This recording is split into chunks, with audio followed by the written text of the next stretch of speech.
Bonjour à tous. Bon, je vais vous montrer donc la manière de procéder pour faire de la teinte. Donc moi je suis un adepte du pistolet pour deux raisons. Question de rapidité et la seconde pour une question d'uniformité parce que on ne laisse pas le temps de sécher à la teinte avant l'essuyage, donc beaucoup moins de traces et de chevauchement. Donc avec ce genre de produits qui sont des produits solventés, c'est souvent le cas si on étale ça au pinceau ou même à l'éponge. Donc voilà, donc je vais vous faire la petite vidéo là pour du mobilier donc, de type contemporain.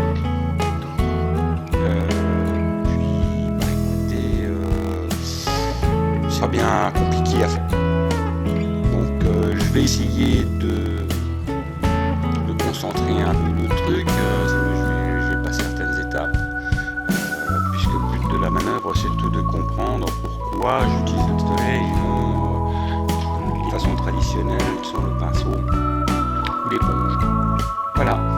Donc à venir, là j'utilise des pots jetables, n'est-ce pas? Parce que c'est bien plus pratique, il n'y a pas de nettoyage, il n'y a rien. Bon, ce pistolet là ne sert qu'à faire les teintes. J'ai d'autres pistolets bien sûr pour faire les vernis et les lacs. En guise de chiffre d'essuyage, j'utilise tout bêtement du papier recyclé en boline et au niveau de la teinte, c'est une teinte que j'ai fait fabriquer, donc ce qu'on appelle un prototypage. Donc j'avais un vieux fond de peau qui convenait bien aux clients, donc j'ai fait faire approximativement la même teinte mais avec des produits plus récents. Voilà. Donc j'ai rien d'autre à ajouter. Mon poste de travail, lui, je le fais souvent, donc vers l'extérieur pour une question d'odeur. Et puis cela ne vous empêche pas bien sûr de vous protéger. Les EPI sont là pour ça.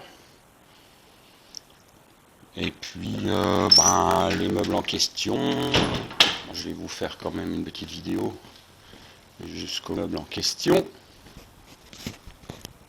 Ne m'en veuillez pas pour les qualités d'image, je ne suis pas un expert.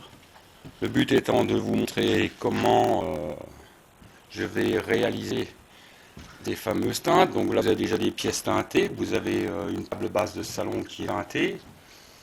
Vous avez en cours les tiroirs qui eux vont être vernis, tout simplement. Et puis là vous avez caisse donc brute, prête à aller au vernis, donc enfin à la teinte et au vernis. Nous avons les façades de tiroirs qui sont donc ici, qui vont avoir exactement les mêmes finitions. Les bisons étant les prises de doigts. Et voilà, je sais pas plus, ça c'est une petite porte coulissante qui va aller sur le petit meuble bar. Donc pareil, en finition.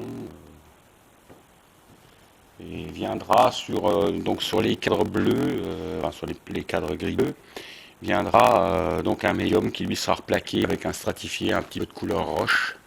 Je ne sais pas si on va bien voir, pour l'instant il est encore dans le rouleau. Donc, je vais plaquer ça pour faire une finition un peu contemporaine. Voilà. Bon la suite, bientôt. Je fais tout ce qu'il faut pour bien pouvoir fixer donc la caméra pour le moment où je vais vous montrer pour faire de la teinte, parce que j'ai pas de bras, j'ai rien, je fais ça un petit peu comme ça à la sauvage. Je suis pas un pro de la vidéo du tout, donc ne m'en veuillez pas. Voilà. Bon, à tout de suite. Et donc ça va mis en place. Je sais pas si on va bien voir, j'espère qu'on va travailler et cacher la façon de ça. C'est relativement compliqué. Bon.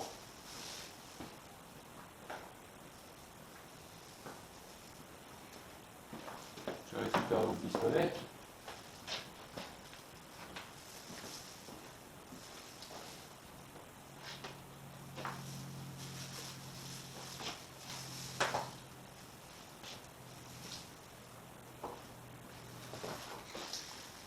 commencez par les parties internes, bien sûr. Je vais mettre un petit air, un peu moins d'air.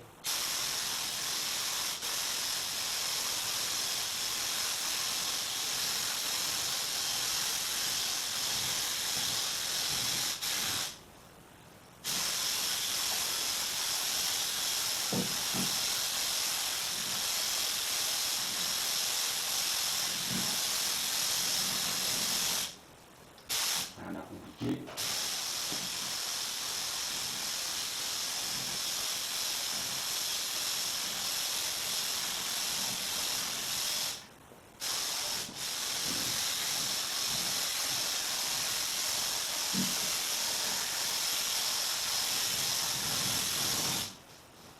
Voilà.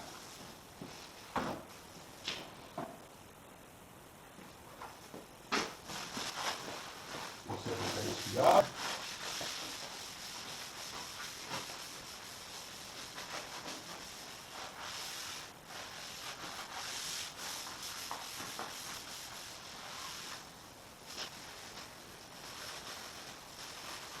Bien évidemment, on essaie de suivre le fil du bois.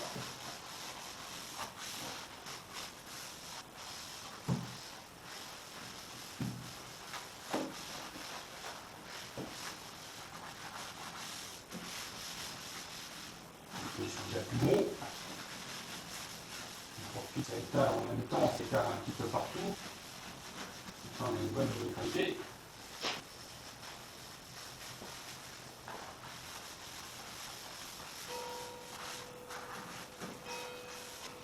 Voilà.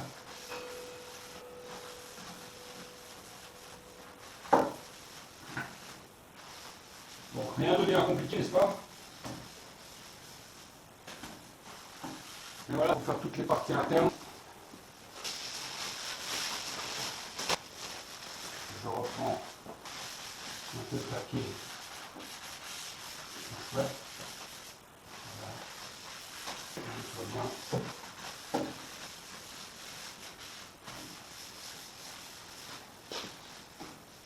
Sinon, on va faire l'autre partie.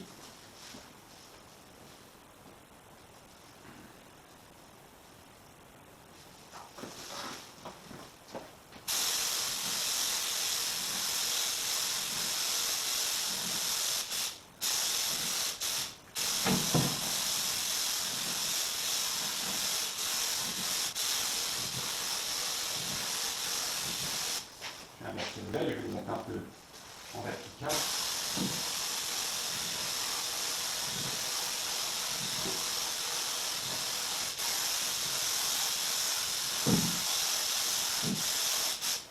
Très compliqué dans les engins. C'est une partie plus complexe.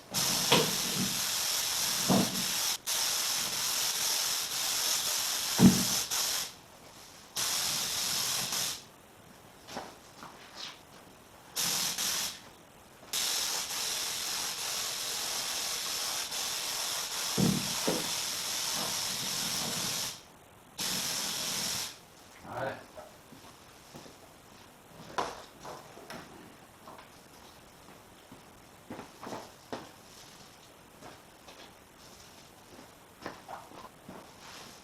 On continue. Hop. On enlève tout ce qui est sur. On cherche sur la deuxième partie. On étale bien. Partout les courbures. Voilà.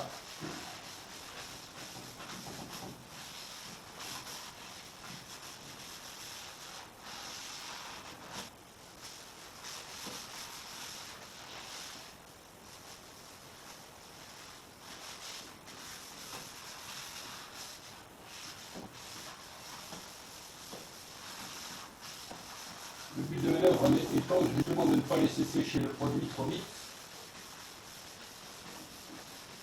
pour qu'on puisse avoir cette uniformité. Donc, comme je dis, sur les intérieurs, c'est pas ce qui est le plus évident à faire.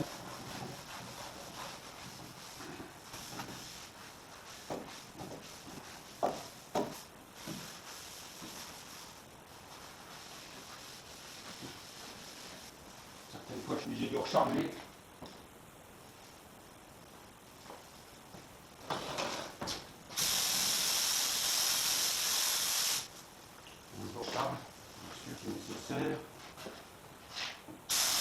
Je vais mettre même les parties pas trop vides.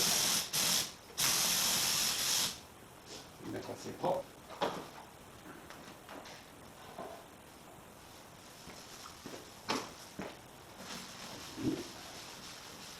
Voilà, ça me fait mieux.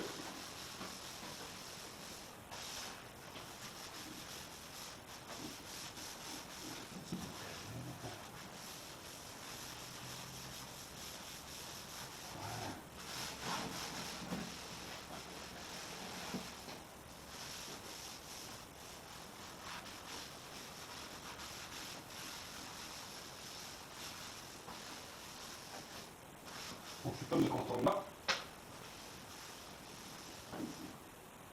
Je vais reprendre, je vais sécher.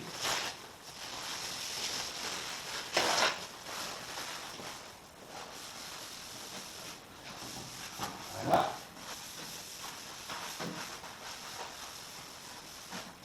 Ok. Nous allons faire avec ça.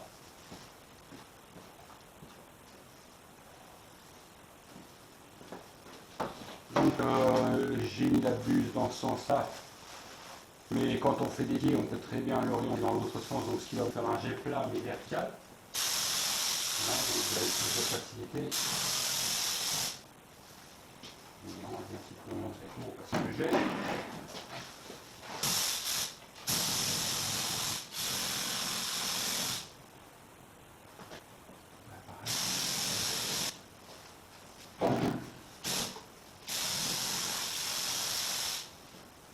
Je remets mon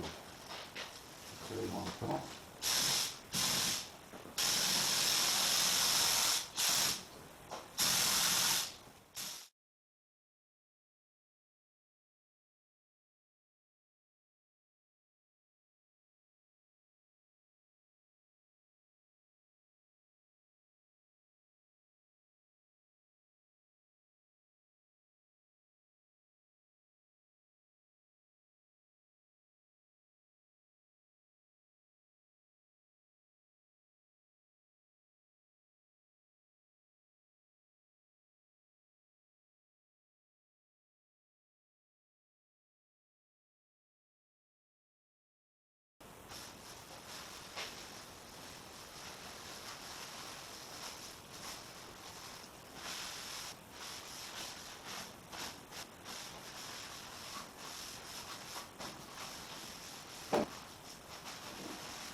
Plus de clarté, je vais essayer de déplacer la caméra. Hein, donc je tourne. Vraiment, ne m'en veuillez pas pour la qualité de l'image. Ce n'est pas mon fort. J'ai déjà bien du mal de faire mon pied. Donc je ne suis pas, franchement, doué pour faire de la prise de vue. Je me demande si je la déplace pas un peu plus vers ici, si ça serait peut-être pas forcément mieux. Je vais essayer de travailler de telle manière à ce qu'on... Voilà la façon de procéder.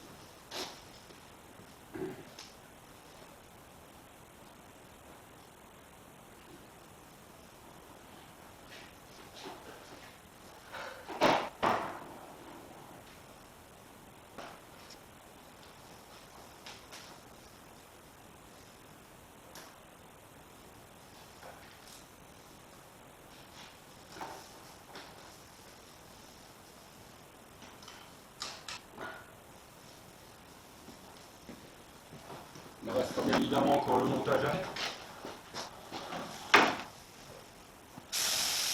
Donc je commence par les parties les plus complexes. Voilà.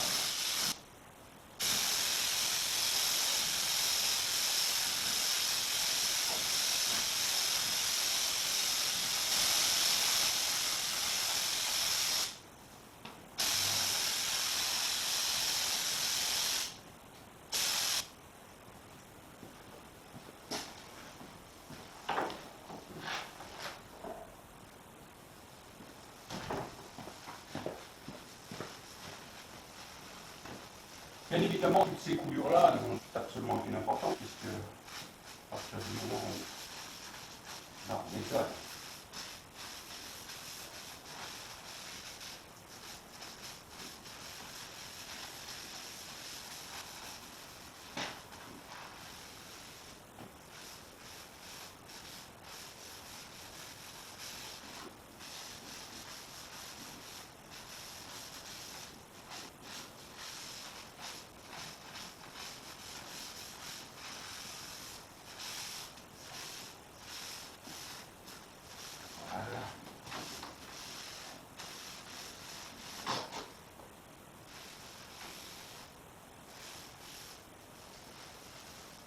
on s'aperçoit que les parties sur dos sont un petit peu moins marquées.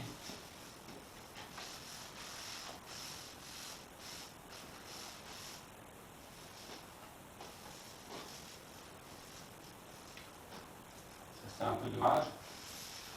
Je vais choisir un autre morceau de bois. Mais bon, le genre de morceau de bois qui est à la finition. Il faut anticiper. Ce qu'on peut faire, c'est qu'on recharge un peu plus fort.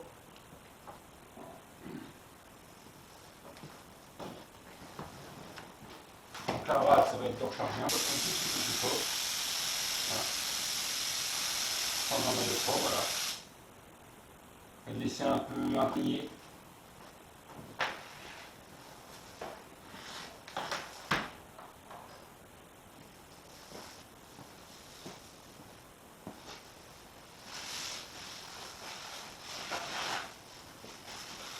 Donc le choix du solventé, c'est justement ça, c'est que quand vous avez des défauts comme ça, ben, avec le solventé, en le laissant un petit peu infuser plus longtemps, il va aller.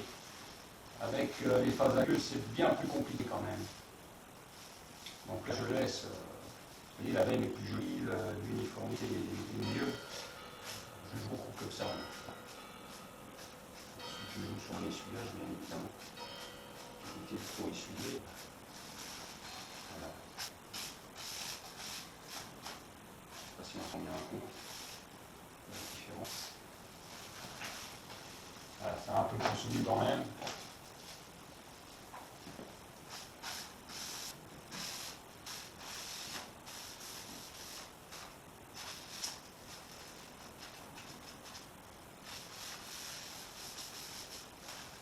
J'ai quelques petits points de colle qu'il va falloir que je supprime.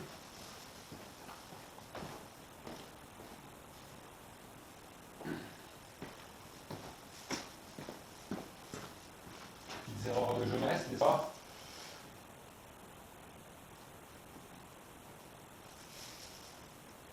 Ça, c'est pareil, les petits points de colle, des choses comme ça, des choses qu'on voit qu'à la finition.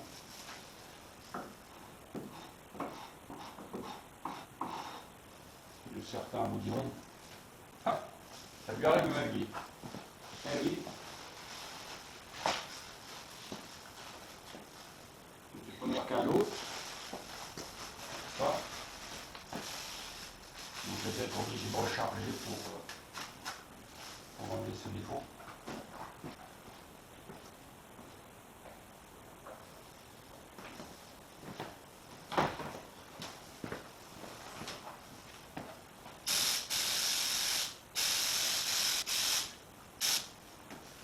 Voilà.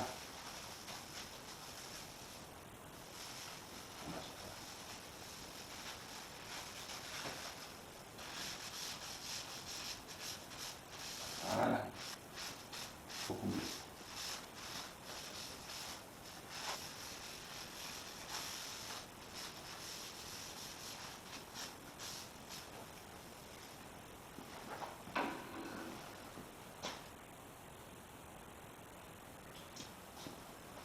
Il ne reste plus qu'à attendre qu'elle est bien séchée, qu'elle est bien tirée, et puis ça sera verni.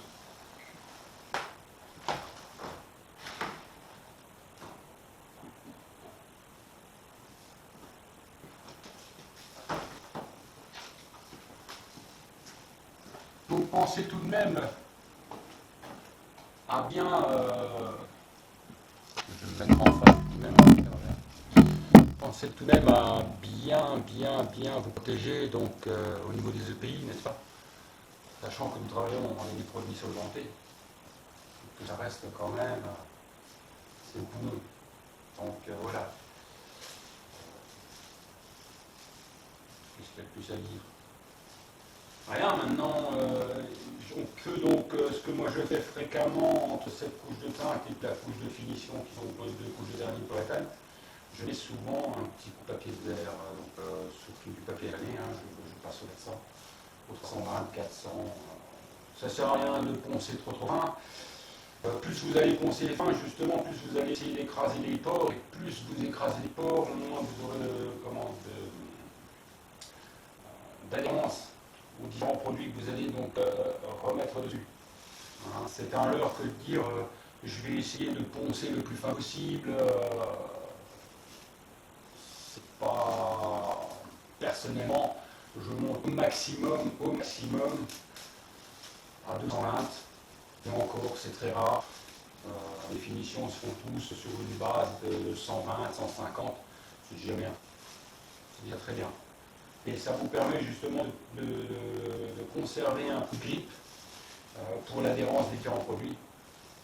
Sinon, elle va avoir tendance un peu à glisser, puisque la sage sera trop parfaite, sera vous aurez trop poussé la finition. Par contre, évidemment, après, les différentes couches, pour justement abattre les pores, il est conseillé effectivement de mettre un coup de papier d'air. Souvent j'utilise du carbure d'aluminium, hein, donc des papiers bleus. Ils sont pareils pour faire ces finitions-là. Vous pouvez le faire à la machine aussi, hein, c'est pas interdit. Ben voilà. Pour cette partie-là, j'ai fini. Vous avez vu, ça va très vite. Ça va beaucoup plus vite qu'au pinceau. Et le gros avantage, c'est qu'on a quand même une finition qui est pas trop mal. C'est trop mal. Rien n'est jamais parfait. Hein. Donc voilà. Ben, la prochaine vidéo, ce sera la partie vernis. Donc ça va se faire exactement de la même manière, sauf qu'on met un tout petit peu plus de pression, parce que là je travaille vraiment, je coupe presque l'air, hein, pour ne pas perdre trop de produit. Et puis par contre le vernis, effectivement, je vais trisser quand même un peu plus fort. Hein, je vais augmenter ma pression, et après ça c'est quand vous allez étaler, vous allez voir qu'il faut une certaine pression, pas trop non plus, parce que si vous mettez votre produit, ça va couler. Sachant que votre vernis est un produit à base solvantée, il va diluer donc, la teinte en dessous, ce qui va forcément le faire couler.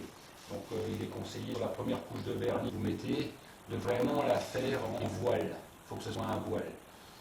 Juste pour dire, voilà, vous avez fixé le support. Et puis une fois que le support est fixé, après vous pouvez charger un peu plus sur le vernis. Voilà. Donc c'est pour ça aussi que j'évite de faire des vernis au pinceau. Donc évidemment, vous allez me dire, on n'a pas tout ce pistolet, un compresseur et tout ce qu'il faut. J'évite tout simplement de faire des vernis au pinceau parce que si vous passez 2 fois dessus, vous regardez la teinte, ce qui vous donne des défauts de nuances, de couleurs, de choses comme ça. Quoi. Ou alors vous y allez très vite et puis vous mettez juste votre coup de pinceau et vous arrêtez là sur la première couche. Il faut déjà bloquer le fond quand même. Voilà. Ok. Bon, c'est tout pour aujourd'hui. Merci de m'avoir suivi. Au revoir.